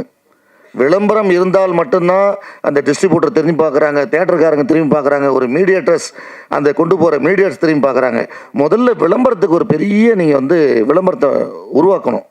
அப்புறம் தான் நீங்கள் அந்த படத்தை பற்றியே நீங்கள் அந்த ப்ரொமோஷன்ஸில் முதல்ல கவனம் செலுத்தணும். அதை வந்து இன்றைக்கி வந்து நான் வந்து என்னுடைய நண்பர் மோகனுக்கு நான் வந்து இது ஒரு வேண்டுதலாக வைக்கிறேன். இன்னொரு விஷயம் என்னென்னா, எல்லாருமே பேசுனாங்க, அவர் செருப்பு கதை சொன்னாங்க, அந்த காலலிகன். அதாவது அவர் சொன்னார், நான் இன்றைக்கி வரும்போது மோகன்கிட்ட சொன்னேன், என்னை கூப்பிட்டம்போது, மோகன் நான் செப்பல் வாங்கிட்டு வரட்டுமான்னு கேட்டேன். வேண்டான்னாரு. இல்லை சார், ரிலீஸ் பண்ணதுக்கப்புறம் தான் அப்படின்னாரு. அதனால் ஒரு சால்வை மட்டும் கொண்டு வந்தேன், அவருக்கு ஒரு வாழ்த்து சொல்லி சால்வை போடுறதுக்காக. அதேமாதிரி நம்ம கதாநாயகன் நாகரத்னம் நல்ல ஒரு சிறந்த அவரும் வந்து ஒரு ஊராட்சி மன்ற தலைவராக இருந்து இன்றைக்கி வந்து சிறப்பான ஒரு மக்களுக்கு நலத்திட்டங்களையும் நல்லதையும் ஒரு சிறப்பான ஒரு அரசியல்வாதியாக இருந்து அவர் செஞ்சுக்கிட்டு இருக்காரு ஒரு பக்கத்தில். இப்போ அவர் சினிமாவுக்குள்ளே வந்துட்டுருக்காரு. ஒரு அரசியல்வாதி சினிமாவுக்குள்ளே வந்திருக்காரு. இப்போ எங்கள் அண்ணன் உதயகுமார் அண்ணன் சொல்லிட்டு போட்டார், ஒரே வார்த்தை டப்புக்கு எங்களெல்லாம் மேடையில் வச்சுட்டு, அரசியல்வாதிங்க ஏன் சினிமாக்குள்ளே வர்றாங்கன்ட்டார். சினிமாக்காரங்க அரசியல்வாதியாக போகும்போது ஏன் வந்துட்டு நீங்கள் அரசியல்வாதிங்க சினிமாக்குள்ளே வரக்கூடாது? இது அந்த மேடையாது. அரசியலில் இருக்கிறவங்க சினிமாவுக்கு வரக்கூடாத. ஒரு கோவை தம்பி அண்ணன் ஃபஸ்ட்டு படம் என்ன படம் சார் ஃபஸ்ட்டு படம்? பயணங்கள் முடிவதில்லை. ஆர் சுந்தரராஜ் என்ற ஒரு டைரக்டரை உருவாக்குனது யாருன்னா ஒரு அரசியல்வாதி சார். அன்னைக்கு கோவை தம்பி, அவர் பேர் கோவிந்தசாமி, அதிமுகவில் எம்ஜிஆர் அமைச்சரவையில் மந்திரி ஆக்கிறதுக்காக இருந்தவர். ஒரு எம்எல்ஏ, கோவை மாவட்டத்தில் பிறந்து வளர்ந்தவர். அவர் ஒரு எம்எல்ஏ. அவரை வந்து எம்எல்ஏவாக இருக்கும்போது டைரக்டர் ஆர் சுந்தரராஜன் சார் போய் அப்ரோச் பண்ணி, அண்ணா நீங்கள் ஒரு படம் எடுக்கணுன்னு அப்படின்னு கதையை சொல்கிறாரு. ஒரு அரசியல்வாதி சினிமாவில் வர்றாரு, ஒரு பெரிய ஆர் சுந்தரராஜ் என்ற ஒரு டைரக்டரை உருவாக்குறாரு. அந்த மாதிரி பல படங்கள் எடுத்தினார். மணிரத்னத்தை கூட, மணிரத்னம் சார் ஒரு படம் பண்ணார், இதய கோயில்னு. அவர் தான் ப்ரொடியூசர். அரசியல்வாதி சினிமாவுக்கு இல்லைன்னா உடனே சினிமாக்காரன் வந்துட்டு இது என்ன கதை இது? யாரையும் கெடுக்க முடியாது சார். அரசியல் சினிமாவை கெடுக்க முடியாது, சினிமா அரசியலை கெடுக்க முடியாது. அவர் இருந்தால் இன்னும் கொஞ்சம் வேகமாக பேசியிருப்போம். அவர் போயிட்டார். ஆனால் செய்தி அவருக்கு போகும். இது யாரையும் குறி வச்செல்லாம் பேசக்கூடாது, தப்பு அது. அரசியல்வாதிகள் வந்து சினிமாவுக்குள்ளே ஏன் வர்றாங்க? என்ன கேட்டு போட்டாங்களா உங்களுக்கு? சார், நம்ம நல்ல படம் எடுத்து அந்த தேட்டரில் எட்டு அதை அழகாக கொண்டு போனோம்னா மக்கள் தானாக உள்ளே வருவாங்க. இன்றைக்கி என்ன நிலைமைன்னா, நம்மளுக்கு டிக்கெட் எடுத்து கொடுக்கணும். தேட்டருக்காரன் எப்படி கொடுக்குறாங்க? படம் எடுத்த உடனே வந்துட்டு தேட்டர் வாடகை 2 டைம்ஸ் போடுறாங்க. ஒன்று, தேட்டர் மேனேஜர்கள் கவர் வாங்கிட்டு படத்தை போடுறாங்க, ஒரு கண்டிஷன் போடுறாங்க. ஒரு நாளைக்கு நீங்கள் 40 டிக்கெட் எடுக்கணும். அந்த ப்ரொடியூசர் ஒரு வாரத்துக்கு டிக்கெட் நீங்கள் எடுக்கணும். அதுக்கு மேலே ஆடியன்ஸ் வந்தால் அந்த பணம் வந்து ஷேர் வரும் உங்களுக்கு. 70-40. தேட்டருக்காரங்களுக்கு 70 போகும், நம்ம பட ப்ரொடியூசருக்கு 30% வரும். அதுக்கப்புறம் எல்லா டேக்ஸஸ் எல்லாம் போக வரும். ஆனால் அவங்க சொல்கிற ஒரே கண்டிஷன்ஸ், நீங்கள் டெய்லி டிக்கெட் எடுக்கணும். இன்னொன்று வாடகை. ஒரு வாரத்துக்கு வாடகை கொடுத்துருங்க. ஒரு ஷோ கொடுக்குறேன், அந்த வாடகை. அதுக்கப்புறம் உள்ளுக்குள்ள ஒரு கண்டிஷன். என்ன கண்டிஷன் போடுறாங்க? சார், நீங்கள் டிக்கெட் எடுத்துட்டால் மட்டும் பத்தாது, உள்ள ஆடியன்ஸையும் நீங்களே கொண்டு வரணுன்றாங்க. இது எல்லாம் தாண்டி ஒரு படம் ஜெயிக்குதுன்னா அந்த படம் ஒரு சிறந்த படமாக, சிறந்த கதையுள்ள படமாக இருந்தால் மட்டுமே அந்த படம் ஜெயிக்கும். அந்த வகையில் உங்கள் அனைவருடைய ஆசீர்வாதத்தோட இந்த படம் நிச்சயமாக நல்ல அருமையான தேட்டர்களுக்கு கிடச்சி இந்த படம் வந்து நல்ல ஒரு கருத்துள்ள படமாக மக்கள் ஏற்றுக்கிட்டு வியாபார ரீதியாக இந்த படம் வெற்றி கொடுத்து, இந்த படம் ரிலீஸ் ஆகிற அன்றைக்கி எங்கள் மோகனுக்கு வந்து நான் தான் செப்பல் வாங்கி கொடுக்க போகிறேன். அதே மாதிரி இந்த படத்தின் கதாநாயகன் தயாரிப்பாளர்களுக்கும் என்னுடைய வாழ்த்துக்கள். நம்ம வள்ளிமலையிலேருந்து அந்த ஊரில் மக்கள் எல்லாருமே வந்திருக்கீங்க. சென்னை சினிமா உங்களை அன்போடு வரவேற்கிறது. நன்றி. Thank you sir. அடுத்ததாக படத்துடைய ட்ரெய்லர் பாடல்கள் பார்த்தோம். ஹீரோயின் ரொம்ப லட்சணமாக ரொம்ப அழகாக இருக்கீங்க. ஸோ தமிழ் பேசக்கூடிய ஒரு கதாநாயகி அப்படின்னும் போது ஒரு தனி சந்தோஷம்தான். ஸோ இந்த படத்துடைய கதாநாயகி இலக்கியா அவர்களை பேசுமாறு அன்புடன் அழைக்கிறோம்.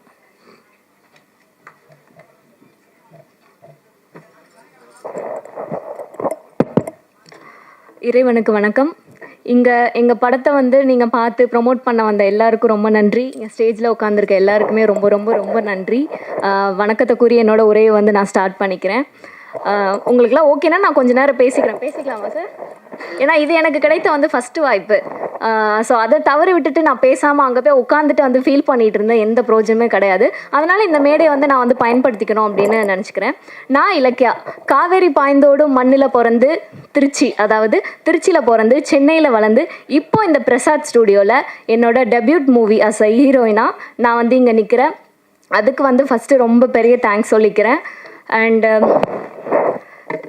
நீங்கள் எல்லோரும் கேட்கலாம், ஏன் இந்த கதை, ஏன் இந்த படம் வந்து சூஸ் பண்ணீங்க அப்படின்னு. நான் சூஸ் பண்ணலை. உங்களுக்கெல்லாம் சொல்ல போகணுன்னா, நான் வந்து ஹீரோயினாக ஆவேனா, எனக்கெலாம் ஹீரோயினாக ஆகிற தகுதி இருக்கான்ற வந்து ஒரு பெரிய தாழ்வு மனப்பான்மை எனக்கு இருந்துச்சு. ஆனால் ஒரு நல்ல கேரக்டர் ஆர்டிஸ்ட்டாக, நல்ல சப்போர்ட் ஆர்டிஸ்ட்டாக ஆவேன் அப்படின்றது ரொம்ப நம்பிக்கை இருந்துச்சு. அந்த நம்பிக்கையோட தான் நான் ஒவ்வொரு எப்படி சொல்கிறது, சினிமாவுக்கு வந்து நான் பழசு, உங்கள் எல்லாருக்கும் நான் புதுசு. அதாவது நான் சினிமாவுக்கு வந்து 4 years ஆகிடுச்சு. 4 yearsமே ஒரு சின்ன கதாபாத்திரம் கூட விடாமல் ஜூனியர் ஆர்டிஸ்ட்டாக இருந்திருக்கேன். அப்புறம் ஃப்ரேமில் தெரிகிற மாதிரி நடிச்சிருக்கேன். அப்புறம் டைலாக் ஆர்டிஸ்ட்டாக, அப்புறம் கேரக்டர் ஆர்டிஸ்ட்டாக, சப்போர்ட் ஆர்டிஸ்ட்டாக, இந்த மாதிரி தான் வளர்ந்து இப்போ நான் வந்து ஹீரோயினாக வந்து நிற்கிறேன். இதுவே வந்து என்ன எப்படி சொல்கிறது, நான் நினச்சி பார்க்காத ஒரு கனவுன்னு சொல்ல முடியாது, நான் நினச்சி பார்க்க முடியாத ஒரு விஷயம் வந்து நடந்திருக்கு அப்படின்னும் போது வந்து ரொம்ப பெருமையாக இருக்குது எனக்கு. அண்ட் வந்து சினிமாவில் வந்து எப்படி சொல்ற ஒவ்வொருத்தவங்க கருத்து சொன்னாங்க. நானும் எனக்கு தோன்ற ஒரு கருத்தை வந்து நாங்கள் ஷேர் பண்ணிக்கணும்னு நினைக்கிறேன். இதை வந்து நீங்கள் மக்கள்கிட்ட போய் சேருங்க. ப்ரொடியூசர், டைரக்டர்ஸ் எல்லார்கிட்டையும் நீங்கள் போய் சேர்க்கணும். சினிமாவில் வந்து நிறைய பேர் வாய்ப்பை தேடி அலைஞ்சிட்டு இருக்காங்க.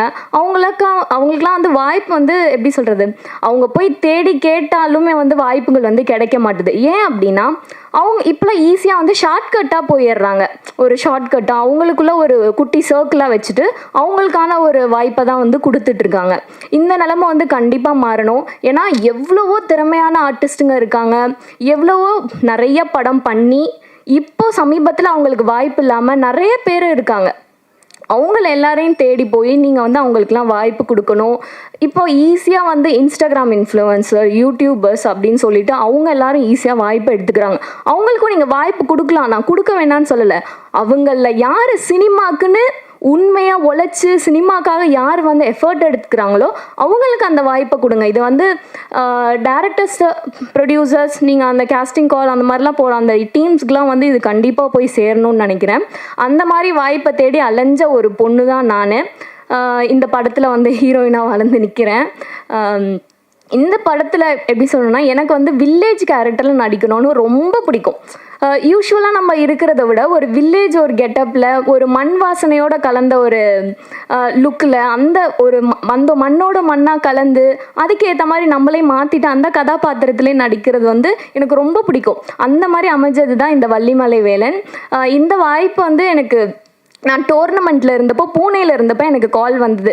மணி சார் அவங்க தான் வந்து கால் பண்ணி இந்த மாதிரி உன்னோட ஃபோட்டோஸ் அனுப்புமா ஹாஃப் சாரியில் இருக்கிறது அப்படின்னு சொல்லி அனுப்பிட்டு அதுக்கப்புறம் நானும் மறந்துட்டேன். திருப்பி வந்து கால் பண்ணுறேன்னே பண்ணலை. அதுக்கப்புறம் திடீர்னு கால் பண்ணி உடனே சென்னைக்கு வர சொல்லி சென்னைக்கு வந்து நான் ஆஃபீஸில் வந்து சாரை பார்த்தோன்னே அவங்க ஓகே பண்ணிட்டாங்க. என்னோட குறையை வந்து நான் சொல்லிக்கணும்னு நினைக்கிறேன். அந்த குறையினால வந்து எனக்கு நிறைய வாய்ப்பு வந்து தட்டி கழிச்சு போனது. நான் ரொம்ப குட்டியாக இருக்கேன்னு சொல்லி, ஷார்ட்டாக இருக்கேன் அப்படி, உனக்கு திறமையெல்லாம் இருக்குமா, ஆனால் நீ ஷார்ட்டாக இருக்க அப்படின்னு சொல்லிட்டு நிறைய ரிஜெக்ஷன் எனக்கு வந்திருக்கு. ஆனால் டைரக்டர் சார் வந்து அந்த குறையெல்லாம் பார்க்காம உண்மையான திறமைக்கு வந்து மதிப்பு கொடுத்தனால தான் நான் இந்த படத்தில் வந்து இப்போ இங்கே ஹீரோயினாக நிற்கிறேன்றதை வந்து நான் இங்கே சொல்லிக்க விரும்புகிறேன். டீமை பற்றி சொல்லணும் அப்படின்னா, டைரக்டர் சார் வந்து ரொம்ப எளிமையாக இருப்பார். அவரை பார்த்தீங்கன்னா ஸ்லிப்பர் கூட போட மாட்டாங்க. எல்லாரும் அதை தான் சொன்னாங்க. நான் சொல்லணும்னு நினச்ச பாயிண்ட்லாம் நிறைய பேர் சொல்லிட்டாங்க. சார் வந்து ஸ்லிப்பர் போட மாதிரி ரொம்ப எளிமையாக கல், மண், வெயில், மழை எதுவும் பார்க்காம ஷூட்டிங் ஸ்பாட்டில் அவ்வளோ எளிமையாக வந்து ஒவ்வொரு விஷயத்தையும் சொல்லி ரொம்ப அருமையாக வந்து கதைக்கு வந்து எங்களை எல்லாரையும் நடிக்க வச்சுருக்காரு. அண்ட் அசிஸ்டன்ட் டைரக்டர்ஸ் எல்லாமே ரொம்ப ஹெல்ப்ஃபுல்லாக இருந்தாங்க. அவங்க எல்லாருக்கும் இந்த இடத்துல வந்து நான் தேங்க்யூ சொல்லிக்கிறேன். அப்புறம் கேமரா டீம், மணி சார் வந்து ரொம்ப எப்படி சொல்ற, அவர் கூட இருந்த ஒர்க் பண்ண எல்லாருமே ரொம்ப திறமையானவங்க. ஒவ்வொரு ப்ராஜெக்ட்லலாம் ஒவ்வொரு ஷூட்டிங் போகிறவிட்டு பார்த்தீங்கன்னா டெக்னிக்கல் இஷ்யூவே நான் வந்து ரொம்ப நேரம் வந்து வளன்னு இழுக்கும். அந்த மாதிரிலாம் கிடையாது. கரெக்டாக வந்து ப்ராப்பராக ஸ்கெடியூல் போகுது அப்படின்னா கேமரா வந்து அதே மாதிரி கரெக்டாக வச்சுட்டு கரெக்டான டைமுக்கு எடுப்பாங்க. அந்த மாதிரி ரொம்ப ஸ்கில்ஃபுல்லாக இருந்தவங்க. அப்புறம் மேனேஜர் சார் அவங்களுக்கும் வந்து இந்த நான் வாழ்த்துக்களை நன்றி சொல்லிக்கிறேன். என் கூட நடித்த கோ ஆர்டிஸ்ட் எல்லாருமே வந்து நாங்கள் ஒரு ஃபேமிலியாக தான் வந்து அந்த ஷூட்டிங் ஸ்பாட்டில் என்ஜாய் பண்ணோம். ஷூட்டிங் அந்த திரையில் மட்டும் கிடையாது, நாங்கள் சகஜமாகவே பழகி அந்த மாதிரி தான் இருந்தோம். திரையில் எப்படி வந்து ஃபேமிலியாக இருந்தோமோ அதே மாதிரி தான் ஆஃப் ஸ்க்ரீனில் இருந்தோம்னு நினைக்கிறேன். எல்லாரையும் அம்மா, அண்ணா, அப்பா அந்த மாதிரி தான் கூப்பிட்டு பழகினேன். அப்புறம் இப்போ வந்து முக்கியமாக எங்கள் ப்ரொடியூசர் அண்ட் ஹீரோ சாருக்கு வந்து நான் ரொம்ப தேங்க்ஸ் சொல்ல விரும்பிக்கிறேன். அவரை பார்த்திங்கன்னா எப்படி சொல்கிறது, அவரை மாதிரி ஒரு இந்த காலத்தில் இப்படி ஒரு நல்ல உள்ளம் கொண்ட மனிதர் இருக்காங்க அப்படின்னா நம்ம ஹீரோ சார் தான், நாகரத்தினம் சார் தான் வந்து நான் சொல்லணும். ஏன்னா இந்த காலத்துலேயும் வந்து எனக்கு வந்து படத்தில் பார்க்குற மாதிரி இருந்துச்சு. அவரை காரில் கூட்டிகிட்டு போயிட்டு இருப்பாரு. ஊர் மக்கள்லாம் பார்த்து ஏஞ்சி நின்று வணக்கம் சொல்லுவாங்க, அவரை பார்த்து கொஞ்சுவாங்க. இதெல்லாம் வந்து நான் படத்தில் தான் பார்த்துருக்கேன். படத்தில் வந்து சொல்லி பண்ண வச்சுருப்பாங்க. இங்கே வந்து அவர் பண்ண செயல்களால் வந்து அவங்களாம் பண்ணாங்கன்னு நினைக்கிறேன். ஒரு தலைவனுக்கு வந்து ஒரு மக்கள் கொடுக்குற மரியாதை வந்து ஒன்று வந்து பயத்தினால இருக்கும், இன்னொன்று வந்து மரியாதைனால, பாசத்தினால இருக்கும். அவங்க கொடுத்தது வந்து மரியாதையிலையும் பாசத்தினாலையும் வந்து நினைக்கிறேன். ஏன்னா அந்த அளவுக்கு வந்து அவர் ஊர் மக்களுக்கு அவர் செஞ்சுருக்காரு. அவர் கூட நடித்தது வந்து எனக்கு ரொம்ப சந்தோஷமாக இருக்குது. அவர் கதையில் இந்த திறமையான டீம் கூட நான் ஒர்க் பண்ணதுக்கு வந்து நான் ரொம்ப சந்தோஷப்பட்டுக்கிறேன். அப்புறம் என்னோட காஸ்டியூம், திடீர்னு காஸ்டியூம் இல்லை பத்தலை அப்படின்னா டக்குன்னு பக்கத்தில் போய் கடையில் வாங்கிட்டு ஏதாவது ஒரு வீட்டில் வந்து டைலர் மிஷின் இருக்கான்னு கேட்டு அங்கே எனக்கு டக்குன்னு ஸ்டிச் பண்ணி கொடுத்துருவாரு. அப்புறம் என்னோட மேக்கப் ஆர்டிஸ்ட் அண்ணா, ஹேர் ஸ்டைலிஸ்ட் அண்ணா எல்லாருமே பர்ஃபெக்ட் டைமில் பர்ஃபெக்டாக எல்லாமே கரெக்டாக பண்ணிடுவாங்க. அப்புறம் ஃபுட்டு கொடுத்த ப்ரொடக்ஷன் அண்ணா, நான் இந்த இடத்துல யாருக்கு நன்றி சொல்லணுன்றதை நான் ப்ரிப்பேர் பண்ணிட்டு வரல, நான் சொல்கிறேன். ஏதாவது யாருக்காவது நன்றி சொல்ல மறந்துட்டேன் அப்படின்னா வந்து அறியாமல் செய்த தவறாக நினச்சி வந்து மன்னிச்சுக்கோங்க. ஓவராலாக அந்த டீமுக்கு வந்து நான் ரொம்ப நன்றி சொல்லிக்கிறேன். அப்போ முக்கியமான ஒரு விஷயம், அந்த ஊர் மக்களுக்கு ரொம்ப ரொம்ப ரொம்ப நன்றி சொல்லிக்கிறேன் சார். இங்கே பாதி பேர் வந்திருக்கீங்க, நீங்கள் எல்லாரும் போய் அவங்கவுங்க பக்கத்து வீட்டில் போய் சொல்லுங்கள், அந்த ஹீரோயினாக நடிச்ச பொண்ணு வந்து உங்களுக்கு எல்லாருக்கும் நன்றி சொன்னா அப்படின்ட்டு. ரொம்ப ஹெல்ப்ஃபுல்லாக இருந்தாங்க, ரொம்ப பாசமாக. அவங்க பண்ண கோஆப்ரேஷன்னால, அவங்க பண்ண ஒத்துழைப்புனால தான் அந்த படம் வந்து ரொம்ப அருமையாக எடுக்கப்பட்டுச்சு. ரொம்ப சப்போர்ட்டிவாக இருந்தாங்க, ரொம்ப பாசமாக இருந்தாங்க சார். உங்கள் ஊர் மக்கள் எல்லாருமே ரொம்ப பாசமாக இருந்தாங்க. வேறு என்ன சொல்லுவோம், எல்லாருக்கும் நன்றி சொல்லிட்டேன்னு நினைக்கிறேன். இருங்க கைத்தட்டாதீங்க, இன்னும் நான் படத்தை பற்றி சொல்லலை. எங்கள் படத்தை பற்றி நான் சொல்லி ஆகணும். எங்கள் படத்தில் வந்து என்ன ஒரு ஸ்பெஷாலிட்டி அப்படின்னா, எங்கள் படத்தில் வர பிளேசஸ், அதாவது இடங்களுக்காகவே மீண்டும் நீங்கள் வந்து படத்தை பார்க்கணுன்னு தோணும். அந்தளவுக்கு ரசனை வாய்ந்த இடமா இருக்கும் இது. ரொம்ப ரசனை வாய்ந்த இடம் அது. ஸோ அதனால் இந்த படத்தில் வர பாடல்கள், படம் எல்லாமே வந்து ரொம்ப சூப்பராக இருக்கும். கண்டிப்பாக வந்து இதை வந்து நீங்கள் மக்கள்கிட்ட கொண்டு போகணும். பெரிய படங்கள் எப்படி வந்து மக்கள் பார்த்து நல்லா இருக்குது நல்லா இல்லைன்னு சொல்கிறாங்களோ, அதே மாதிரி சின்ன படங்களையும் மக்கள் பார்த்து சொல்லட்டும், அது நல்லா இருக்குது நல்லா இல்லை அப்படின்றத. அதை வந்து நம்மளாம் முன்னாடியே வந்து சொல்லணுன்ற அவசியம் இருக்காது, அவசியமும் இருக்கக்கூடாது. ஸோ வந்து படம் வந்து மக்கள்கிட்ட போய் நீங்கள் வந்து சேர்க்கணும். அதுக்கு வந்து மீடியாஸ் எல்லாமே நீங்கள் தான் வந்து சப்போர்ட் பண்ணணும் கண்டிப்பாக. நான் இந்த இடத்துல வந்து என்னோட அம்மா அப்பாவுக்கு வந்து தேங்க்ஸ் சொல்லிக்கிறேன். அண்ட் என்னோட ஃப்ரெண்ட்ஸ் எனக்காக வந்திருக்காங்க. Love you and thank you so much. Cinema வந்து எனக்கு வந்து நல்ல ஃப்ரெண்ட்ஸை கொடுத்துருக்கு. இந்த வாய்ப்புக்கு நன்றி கூடி விடைபெறுகிறேன். நன்றி, வணக்கம். தேங்க்யூ ஸோ மச் அண்ட் வாழ்த்துக்கள். படத்துடைய மட்டும் வேற, ஆமாம், அதே கேமராமேன் எல்லாம் ஒரே யூனிட்டாக போச்சு. பள்ளிமலை வேலன்,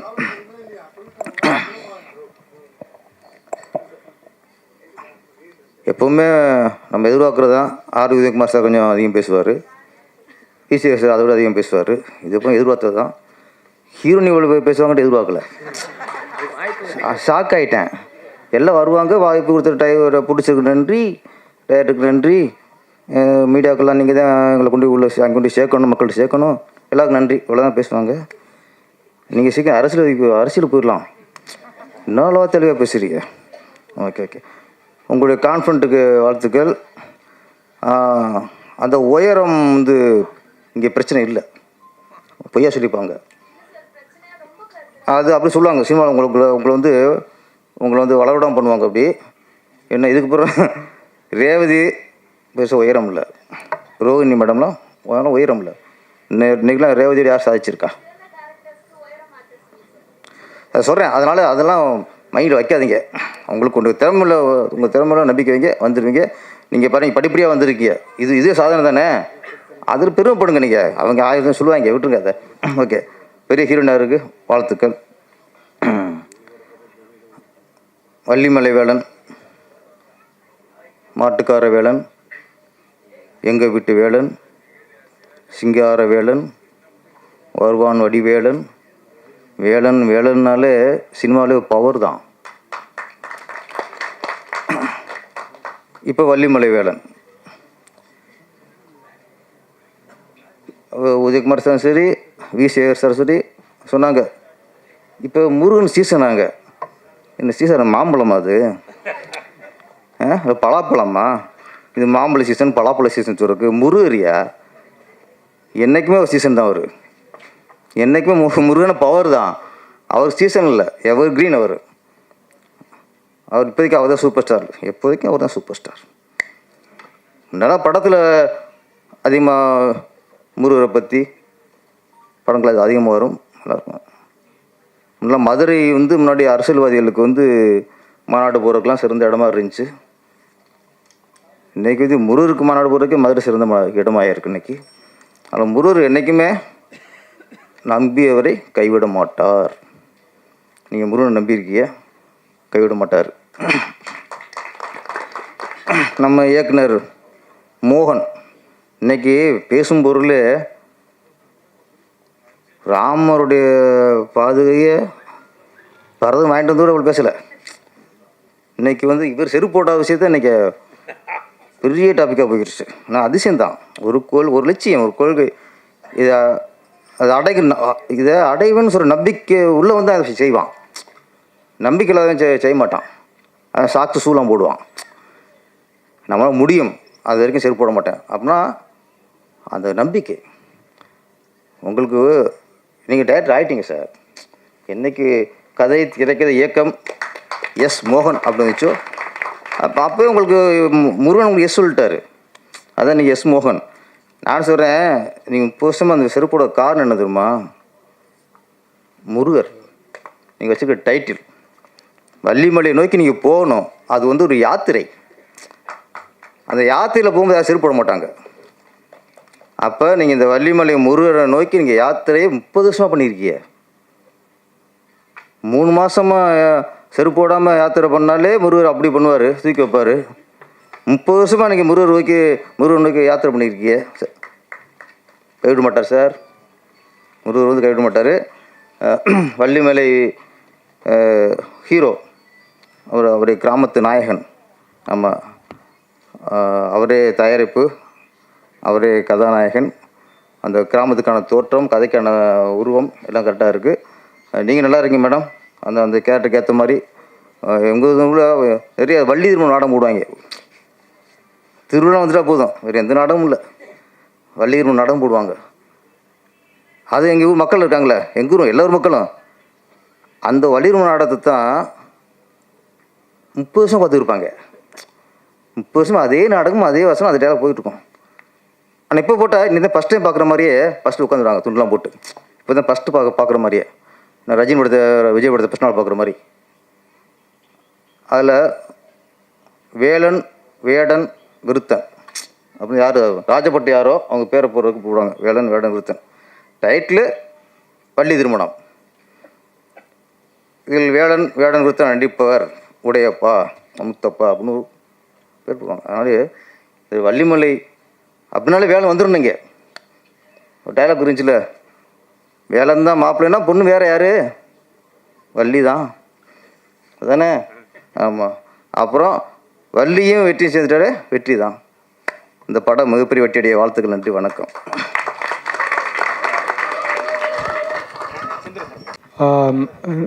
நான் ரொம்ப நேரம் பேசலை, ஒரு 2 நிமிடங்கள் எடுத்துக்கொள்வது. திரு நாகரத்னம் அவர்கள் பைவலசா ஊராட்சி மன்ற தலைவராக இருந்தவர். அந்த ஊர் மக்களுக்கு மிகவும் சிறந்த சேவைகளை செய்து கொண்டு வருபவர், செய்து வருபவர். அவர் பெண்கள் மீதான, அதாவது அவருக்கு அந்த ஊர் மக்கள் பெண்களுக்கு ரொம்ப உதவி செய்பவர்.